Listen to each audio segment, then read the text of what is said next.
Salamat, Brad. Kahit simple yung preaching mo at mahaba, okay lang. Tumingin ka sa amin, Brad. Oo, kasi gumaganon ka eh. Ano? Nahihiya siguro sa Brad. Amen yung preaching na very simple but supple. Now, nawa ma-challenge tayo mga kapatid. I'm not condemning you. Kung hindi kayo nagtatides, o-offering kayo ng tag-5 real lang. Minsan nagbibilang ako dyan eh. Wala si brother ano. Binibilang ko yung tithes and offering natin. Kumakain tayo ng almost 300. Ang ano natin offering, 100 lang. Minsan hindi umabot 100. Kaya no wonder, nag-abono ako. Oh, mabuti pa yung ibang mga church na kahit maraming mga problema, asawa-asawahan dito, kaibigan-kaibigan, ganon. Alive-alive. Yung wala ba sa tama bang mga doktrina ba? Brad, mga faithful na sa tithings. Oh, di siya ni Kristo, faithful yan. Kahit hindi tama yung doktrina. Pero tayo, na tama ang doktrina, Brad, miss up. Oo. Hindi natin alam kung wala ba tayong pananampalataya o ayaw natin makinig. Ganon. Kung maintindihan minsan eh. Sige lang, mayroon pa naman tayong hanggang October. Ilang buwan lang pa naman, layo pa naman yan. Kung talagang magpatuloy yung pag ano ko abono, hindi na ako. Ang ganda pa, maghanap lang tayong mga church doon. Kausapin ko sa Pastor Ray. Sabihin naman nun eh, kinausap ko bang Panginoon dyan? Nabukword din ako eh. Nabukword din ako. Kaya nahihirapan din siguro ako. Hirap naman, ako lang mag-tithes na mag-tithes. Magkano lang yung tithes ko, tapos kakain tayo ng 4 na beses sa isang buwan, minsan 5, tapos 300 yon times 5, di 1.5. Kung ako lang mag-tithes, Sergio na mag-tithes, Brother Ele, tapos ano lang mga sahod namin. So, hindi kaya. Hindi kaya. Oo. Sinsya na kayo mga kapatid. Ayaw ko namang magmakaawa sa inyo. Nahihiya naman ako. Oo. Hindi naman to gawain. Hindi ko naman gawain to. Gawain naman to sa Panginoon. Oo. Ayan, kung hindi talaga kaya, gawin natin. Kahit magpasay pa ako sa harapan ng Panginoon, mamakaawa, Lord, tulungan mo ako, ganito, ganyan. Kung hindi tayo sumusunod sa gabay ng Holy Spirit, wala rin. Wala talaga. So, sige lang, ayun, huwag kayong mag-alala mga kapatid. Kasi hindi din naman burden yan. Wala talaga kayong burden sa puso niya, okay lang. Total, kayo man at saka ang Panginoon ang ganun yan magtotoos. I did my part. I did my I did the things which seems I think the best for me. Kulang man sa Panginoon pero kung talagang hindi kaya. So it's better to stop. Oo. Kaya pa. Mayroon pa tayo hanggang October. Do not worry. Okay sa inyo, tag 5 reals, 10 reals, ganito ganyan. Go ahead. Hindi tayo namimilit. Amen mo kapatid? Okay lang pa sa inyo? Anyway, patuloy tayo sa pag-aaral. Kasi importante ang salita ng Panginoon mga kapatid. Yung giving, sabi muna natin yan, it's between you and God yan eh. It's between me and God. Amen mga kapatid? Isang, ano dyan, ibinta na natin Brother Limuel para magkapira tayo. isang piano. Kasi, hindi mo makuhain ba na? Walang pera na? Hayaan mo na. Pilitin ba? Pilitin. Ano tayo pag namimilit tayo. Alright. Brad, buksan mo doon sa number 54. Ako ay naniniwala na ang Diyos ay makapangyarihan. He is all-knowing. Alam niya ang bawat puso mo, bawat puso nating lahat. Alam ng Diyos yan. Anong motivation ng puso ng bawat isa, bawat mananampalataya? Alam ng Diyos yan. He is all-knowing. Pangalawang attributes ng Diyos na si Jesus Christ as God ay omnipotence. Omnipotence means all-powerful. Makapangyarihan ang Diyos na si Jesus Kristo. Pagka ang sa lahat ng bagay, no? si Jesus Christ ay makapangyarihan at isang patunay diyan siya ay he raised up dead people, no? Para bumuhay, no? Bumuhay siya mula sa mga patay, no? Si Lazarus, binuhay niya. So that is a proof yan that the Lord Jesus Christ is all powerful.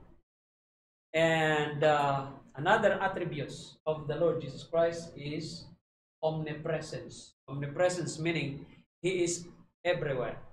He is in heaven, He is here, He is everywhere. Alright? Paano? Because He is all powerful. Makapangyarihan siya eh.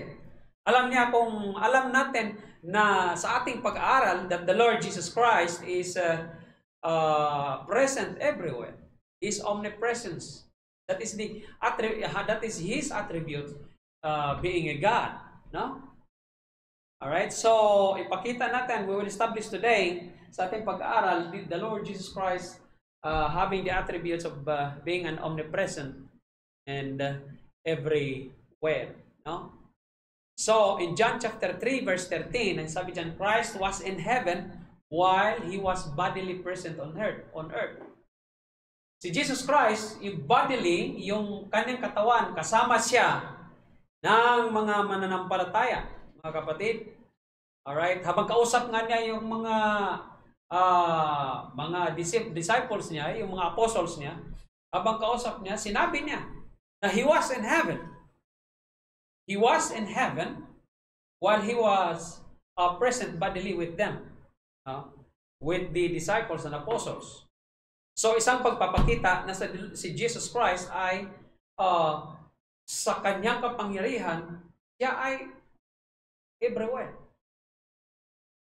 Ang sabi diyan, and no man, paliwanag niya, and no man hath ascended up to heaven, but He that came down from heaven, even the Son of Man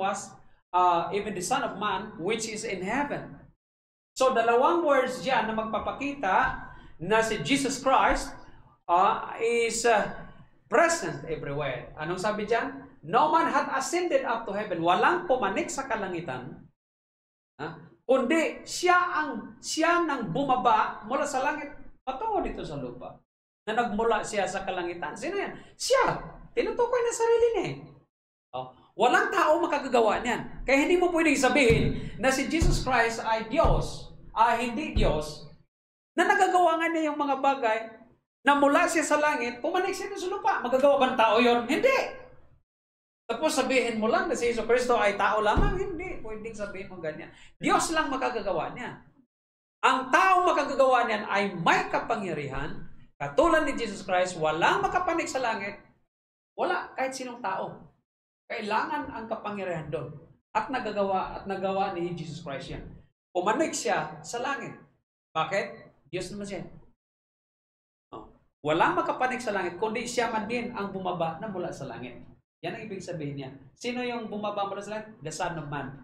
Even in the book of Revelation, His second coming from heaven, patungo dito sa lupa, being a judge of this world, pagpapakita na siya ay omnipresent, is present everywhere. Amen mga kapatid? Walang pumanik sa langit, kundi siya man din ang bumaba mula sa langit. Ang pagpanik, hindi magagawa ng tao. Diyos lang magagawa niya. Amen ho ba? Amen. Right. Kaya pala, hindi ko na. Okay. Okay. Next, in Matthew chapter 18 verse 20. Look, mga kapatid. Pinaliwanag ni Jesus Christ again. While He is in heaven. Sabi nga, while Christ is on earth while He is presently in heaven. Nung nandun siya sa langit, pwede siya maging present dito sa kalupaan. In what aspect, in what essence, in what example, brethren, pag nanalangin tayo. When we pray and we talk and we study about the Word of God, let's say we study about Christology. When we pray also unto God. When we are talking about godly things, look at it. For where are two or three are gathered together in my name. When we gather together in the name of God, there, ano sabi ni Jesus Christ? There I am. There am I in the midst of them. So if we're talking about godly things, we are studying the Word of God. We are praying unto God. Whether we are gathering for our fellowship. Diba? Whether we are gathering in what works of the Lord. Jesus Christ is in the middle of us. Ibig sabihin, kasama natin siya. Nandito siya. And how you prove that God is in us? How you will prove that God is in you? How you will prove that God is in your heart? There is a song on it, sabi nga. He lives within my heart. Kasi nandito siya sa puso ko. Amen mga kapatid? Ang Diyos ay nasa puso natin. In fact, iniwanan ni Jesus Christ tayo ng Holy Spirit para mang-aaliw sa atin, para ayusin tayo, para gabayan tayo, para i-convect tayo, para protectionan tayo. In the name of the Holy Spirit. Kaya nga pag sinabi pong may Jesus Christ ka ba sa buhay mo, may Jesus Christ ka ba sa puso mo, dapat alam mo yan sagutin. Amen ho ba mga kapatid? Paano mo sagutin yan? When you have accepted the Lord Jesus Christ as your Lord, personal Savior. Di mo ba? Much more when we are going to study and talk and we worship and we came dito sa church para maglingkod sa Panginoon, para mag-worship sa Panginoon, para magpuri sa Panginoon, para manambahan para sa Panginoon. Do not you believe na nandito siya? Of course, nandito siya. Amen mga kapatid? Sa tingin nyo, ang mga mananampalataya na nagkumpul-kumpulan doon sa sabungan, doon sa birhausan, doon sa sugalan, doon sa inuman, sa palagay nyo ba nandyan kaya ang Diyos sa kalagitnaan natin? Ang presensya niya?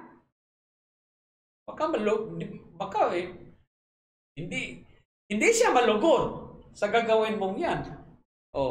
So anong mangyayari? Ay magagalit ang Diyos dyan. Kasi dapat matagpuan kang tapat na naglilingkod sa Panginoon. Yun ba? Amen. Next. Christ is on earth while He is presently in heaven in Matthew chapter 28 verse 20. Tingnan nyo. Kahit si Jesus Christ nandoon na sa langit ngayon. Ang pangako niya mga kapatid, sabi niya, when He commissioned the church to go forward, at humayo mga kapatid, nag-iwan siya dyan. While we are teaching them or teaching the people or teaching the believers the doctrines of God.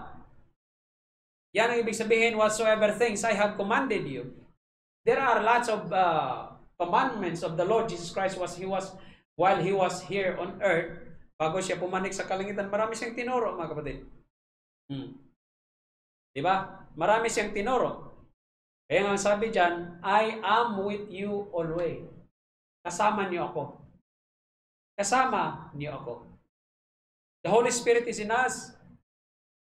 It is how the Lord Jesus Christ is working in us. It is how the Lord Jesus Christ always with us. Kahit pa ay ang buhay mo ay roller coaster yan. Maraming problema. Of course, marami naman talaga tayong mga problema pinagdadaanan. Minsan dahil sa mga mali nating decision. Of course, God give us always an ample time to reconnect. Kung talagang na-disconnect ka na sa Kanya, you reconnect. But the Bible said very clearly to renew your heart. Renew meaning you are renewing your heart in the Lord through the Holy Spirit. Kaya nga may renewal tayo, renewing by the Holy Spirit tayo. Daily, every day. When we got sin, nagkasala tayo, when we made mistakes before the Lord, when you realize it, God gave you enough room to recover, to revive. Ganon yan. Binigyan tayo, hindi tayo pinabayaan ng Panginoon, napabayaan ka na lang na Pagka nagkamali ka sa isang pagkakamali, ay talaga tapos ng buhay mo. Minsan may ganyan. But when you realize things before the Lord, sa mga kamalian natin, ang Diyos, mga kapatid, ay mahaba ang pasensya niya. Talagang patatawarin tayo niya. Tingnan nyo, I am with you always. Kasama niyo ako. Kahit nasa langit na siya. Bakit? He is everywhere. He is omnipresent. Amen, mga kapatid? Yan ang kapangyarihan ng Diyos. Hindi magagawa ng tao yan. Bakit? Magagawa ba ng tao nasa langit na? Tapos nandito din sa lupa? Magagawa ba ng tao yan? Hindi. Ang makagagawa niyan, Diyos. Tapos sabihin nila, si Jesus Christ ay tao lang yun eh. Tao lamang yun eh. Hindi naman yung Diyos eh. Anong ibig sabihin niya dyan sa sinabi niya? Ibig sabihin, nagsisinungaling si Jesus Christ? What do you think? Does the Lord Jesus Christ lying? Or does He lie? Hindi. If you believe that He lied, you don't have faith in Him. Amen, mga kapatid? Next.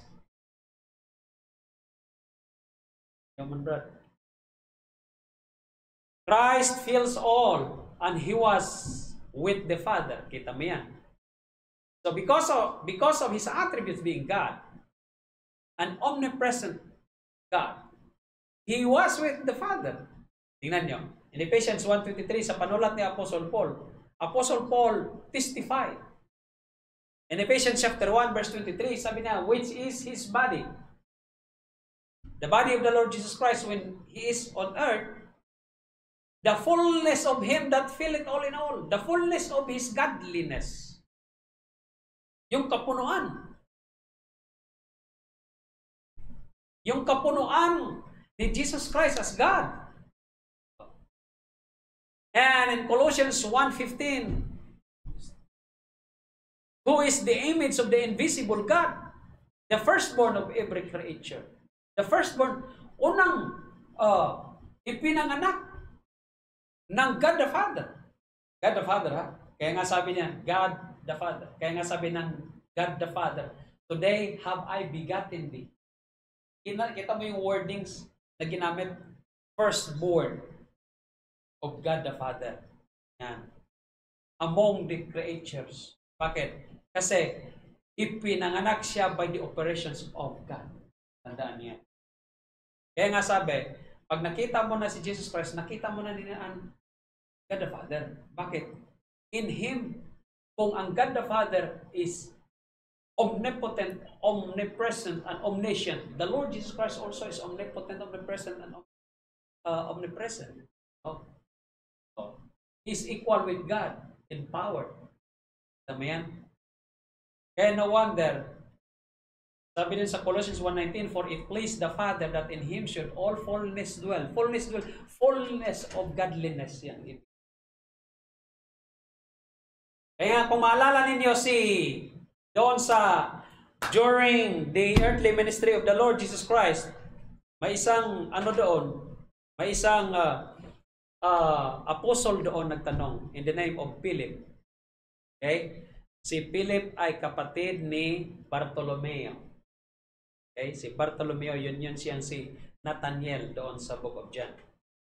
Sabi dito, in John chapter 14, verse 7, if ye had known me, Jesus Christ nagsalita dyan, ha? If ye had known me, ye should have known my Father. Si Jesus Christ na nagsabi sa kanila at nagpaliwanag sa kanila, mga kapatid. Na sabi niya, if ye had known me, kung alam nyo lang ako, alam nyo na rin ang aking Ama.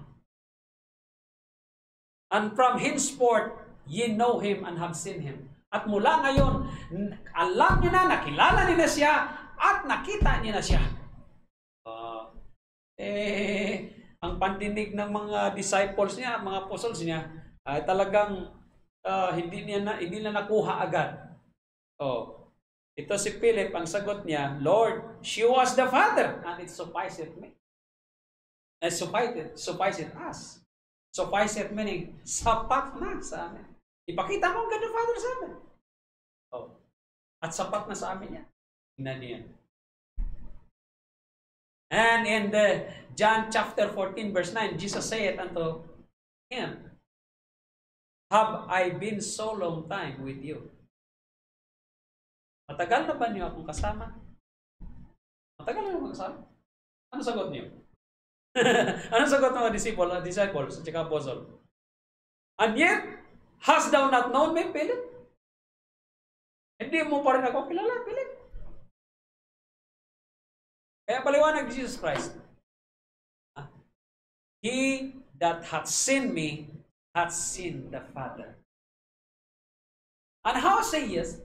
Then, show us the Father. Oh. Bakit? He is the image of the invisible God. Bakit? Ang God the Father, ang Diyos kasi, Brad, hindi po pwedeng makita at mabuhay ka. Tama? Di ba? Sinabi ng the book of Exodus, hindi mo pwedeng makita ang Diyos at mabuhay ka. Ang ibig sabihin niyan, pag nakita mo ang Diyos, Brad, tigo ka, mamamatay ka. Ganon ka makapangyarihan ng Diyos. Doon sa book of Revelation, pag nagsalita nga siya, doon sa book of Exodus, pag nagsalita nga siya, kulog nga ang abutin eh. Ganon ka makapangyarihan ng Diyos. Kaya yung kulog na makikita niyo, yung kidlat, pagpapaalala yan kung gaano ka makapangyarihan ng Diyos. Oh. Tama ho ba? Makapangyarihan ng Diyos. Oh. Nilagyan lang ng katawan ang Diyos na si Jesus Christ and God the Son para lang mabuhay tayo, para lang magkaroon tayo ng buhay na walang hanggan. Dahil kung hindi gawin ng Diyos yun, walang makarating ng langit. Tandaan nyo. Sa book of Hebrews, kung gusto nyo malaman ang batas ni Moses, yung batas ni Moses, hindi yan ang magdala sa iyo patungo sa langit. Oh. For it is impossible the blood of the goats and the bulls, no, to take away sins. Tandaan yan. But it was the Lord Jesus Christ, the blood of the Lord Jesus Christ. Kaya kinakailangan ni Jesus Cristo bumaba dito eh. Hindi nyo ba naintindihan yan? So, ang kaligtasan natin mga kapatid, only based on the blood of the Lord Jesus Christ. Wala na iba. Tandaan nyo yan. Not of good works, not of religion. Yung mga sinasabi ng ibang religion na makarating sila ng langit because of their good deeds, of their religion. Brad, impyerno yan. Hindi nila alam ang kaligtasan, Brad. Huwag na kayong magano dyan. Oh, ayaw. Not of good works. Sinabi na yan kanina doon sa Ephesians 2:8-9. Not of good works. Dahil pag good works ang basihan, pwedeng maipagmayabang niya yan. Di ba sabi? For by grace are ye saved through faith, and that not of yourselves. It is the gift of God. Not of works, lest any man should boast. Hindi sa magitan ng mabuting gawa, upang ang sinuman ay magmapuri. Kasi ang tao, pag mabuting gawa ng pag-usapan, ipagmapuri niya. Oh. Correct. Diba? Yun ang mahirap. Pagka ganun basihan ng kaligtasan. Kaya hindi pwedeng gano'n. Ano pa pasilis? Ha? Paano pa mong pasilis? Paano pag? Paano pa pasilis ko? Paano namalay natin tended?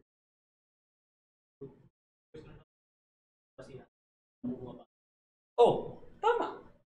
Hindi na kailangang bungawa. Parang blasphemy. Parang ano yun? Parang blasphemy. Talagang pagwawalang hiya talaga kay Hesus Kristo yan, bro. Pagka sabihin mo, makarating ka ng langit dahil mabuting gawa, mataas ang bali. Sa bagay, hindi kasi naalam yun. Yan ang masaklap. Di ba nakakawa? Yung ganun. Nakakawa kaya?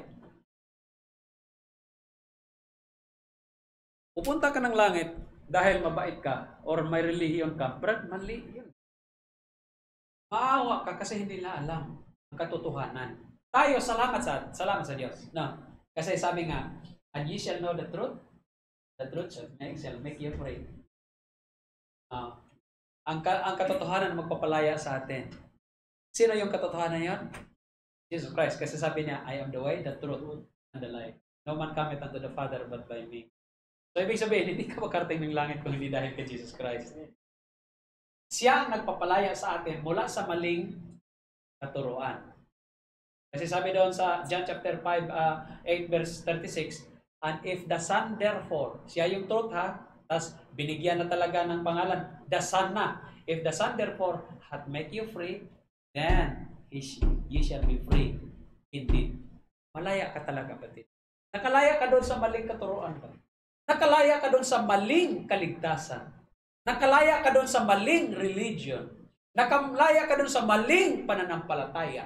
Nakalaya ka doon sa maling imahe. Akala mo yung revolto makapagligtas sa'yo. Nakalaya ka doon sa maling doktrina. Sa maling basihan ng lahat. Nakalaya ka doon.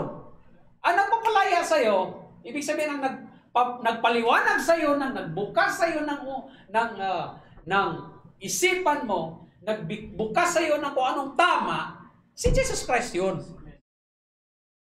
In fact, pinapalaya ka nga na doon sa dominion of sin. Di ba? You are freed from sin.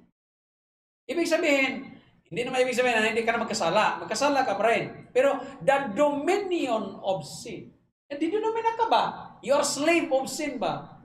Ganon. Nagkalaya ka na doon eh. Kaya nga mahihiya kang gumawa ng kasalanan eh. Sa harapan ng Panginoon eh. Mayroon talagang magkukonsensya siya. Magbibigay siya ng konsensya. After all, in the conscience, there is the Holy Spirit dwelleth in us na doon sa puso natin eh. Saan ba nanggaling konsensya? Di ba sa puso? Oo. Ganun yun. Tama ho ba mga kapatid? So going back to the topic, Jesus Christ is God and He has an attribute of being an omnipresent God. Omnipresence, the attributes of God. Everywhere. He is everywhere. Oh.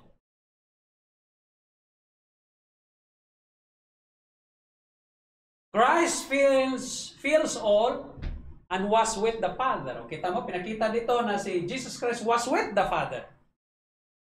Nung nandito siya sa lupa, nagkaroon siya ng katawan. Tama? Alam naman, Espiritu, maglakad-lakad dyan. Espiritu, hindi mo makikita yan. Espiritu yan eh. God is Spirit eh. Ganon yun. Kung aralin natin yung tinatawag na doktrina na pneumatology, the doctrine of the Spirit, pneumatology. Ibig sabihin, hindi mo makikita. Di ba sabi nga naalala niyo, sabi ni Jesus Christ doon kay Nicodemus? Di ba sabi niya, the wind blew it where it listed and where it goeth. And you heard it. Narinig mo saan patungo. Hindi mo nakikita kung saan patungo, saan nanggaling. Pero narinig mo na may hangin. Hindi mo ba? Alam mo na may hangin eh. Malakas eh. Oh. Di ba? Ganon din ang works of the Holy Spirit. Hindi mo kasi makikita yan, kapatid. Kasi God is Spirit. Ang God the Son, ang kagandahan sa God the Son, was made with the flesh. Kaya nakikita natin siya. Tama ho ba? Oh, nakita niyo na, intindihan niyo ba yung mga kapatid? Oh, do not be messed up. Oh, kaya nga sabi niyan, believe me that I am in the Father, and the Father in me, or else believe me for the very work's sake. Kita niyo? He was with the Father. He was with the Father. In the Old Testament, He was with Him. In the beginning, He was with Him. In the eternity to eternity, He was with God the Father. Kasama niya. Kasama siya sa Diyos. Kaya nga sabi niya, in the beginning was the Word, and the Word was with God, and the Word was God. And in verse 14, and the Word was made flesh and dwelt among us, and we beheld His glory as if the only begotten of the Father, full of grace and truth. Si Jesus Christ yun. He was with God the Father. He is the one created. The Lord Jesus Christ, the one created of all these things dito sa mundo. God plans it all, and the Lord Jesus Christ created it. Amen? Nakita niya? Oh. Kaya nga sabi niya, I was with the Father and the Father was in me. He was with the Father. And nung nandito siya sa lupa, God, the Father is with Him. Sinamahan din siya. Hindi siya pinabayaan. Di ba? Okay? Then in John chapter 14 verse 12, Verily, verily, I say unto you, he that believeth on me, the works that I do shall he do also. And greater works than this shall he do, because I go unto my Father. You see the presence of the Lord Jesus Christ everywhere. God the Father, saan ang God the Father? The abode of God, in third heaven. Nandoon si Jesus Christ din. Oo. Lalo na ngayon, nandoon si Jesus Christ ngayon. He is sitting at the right hand of God. Tama ko ba? Oh. Diba? It is in the book of Hebrews. Amen, mga kapatid? So, next week, kapag natin Jesus Christ eternality. Eternal siya, ha? Eternal. I-send ko na lang sa iyo, Brad, ang bagong updated. Okay? So, the Lord Jesus Christ eternality, from eternity through to eternity. Nagmula siya sa walang pasimulan at hanggang sa walang hanggan. Ganun yun eh. Oh. Kaya anybody, anything na magsabi na ang pagmamahal ko sa iyo ay walang hanggan. Yan. Oh. Abay, ibig sabihin, kung ligtas ka man, nasa langit ka, abay, mayroon pa kayong pagmamahalan sa iyong asawa o sa iyong iniro? Mali. Walang ganyan. Oo. Dahil doon sa kalangitan, walang pag-aasawahan. Yung asawa mo, sister mo na lang yan. Oo. Yung asawa mo lalaki, brother mo na lang yan. Why? Because in the book of Luke, pareho tayo, parang mga angel, mga kapatid. Kaya huwag kayong magpaniwala sa sinasabi na pasabugin mo yung sarili mo dyan at mayroong 80 ka mga birhen, naghihintay siya doon sa langit ng pangasawahan pa pambihira. Sabi ng mali na, yun sasabi ng mga doktrinang ganyan, ng mga mali. Oo. Ganun yun. Alright? Pagdating doon, we are like an angel. We will serve the Lord. We will be worshiping the Lord. Ganun ang trabaho natin doon. Walang pag-asawahan. Pamilya pa ba tayo doon? Sabi mo po, Wala na walang asawa dito, pag tinutupit itong ganyan naman. oh, grabe, Brad. So, ano? Alam niyo, Brad, salamat lang talaga sa Panginoon, ano? Biyaya ng Diyos, nakatagpo tayo ng tamang doktrina. Amen. Oo. Walang kulang, walang labis-labis. Yung iba naman, labis-labis. So, sa atin, huwag natin kulangan. Huwag natin labis-labisan.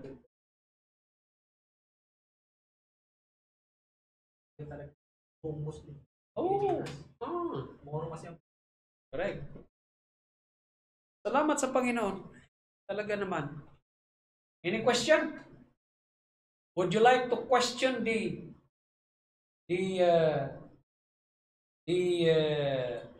godness or the godliness of Jesus Christ? May tanong ba kayo? Pwede niyo, baka gusto niyong tanungin ang pagka-Diyos ni Jesus Christ. Diyos ba talaga Jesus Christ?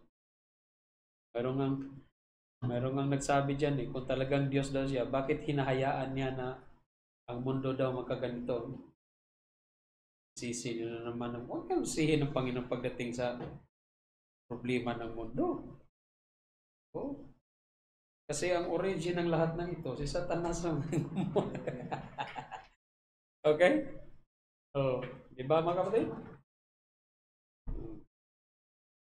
If you don't have any question, time na lang.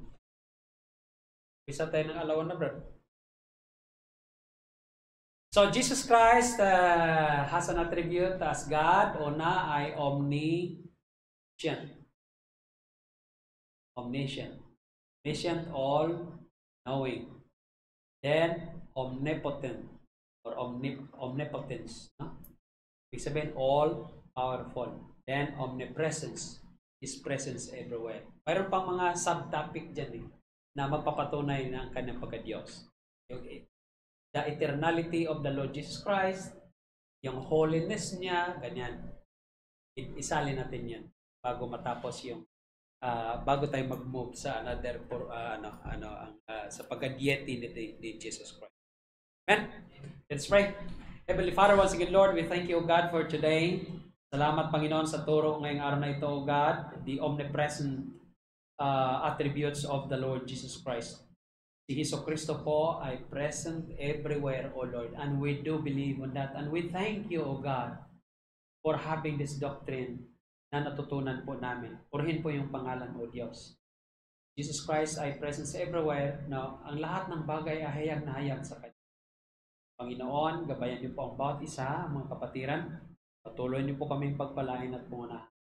Turuan niyo po kami na maging tapat, O Diyos, sa iyong harapan. Bigyan niyo po kami ng pusong mapagpakumbaba, pusong mahinahon, pusong maging tapat po sa inyo. All these things we thank you and we praise your name of Jesus Christ, our Lord and personal Savior. Amen. Kapatid,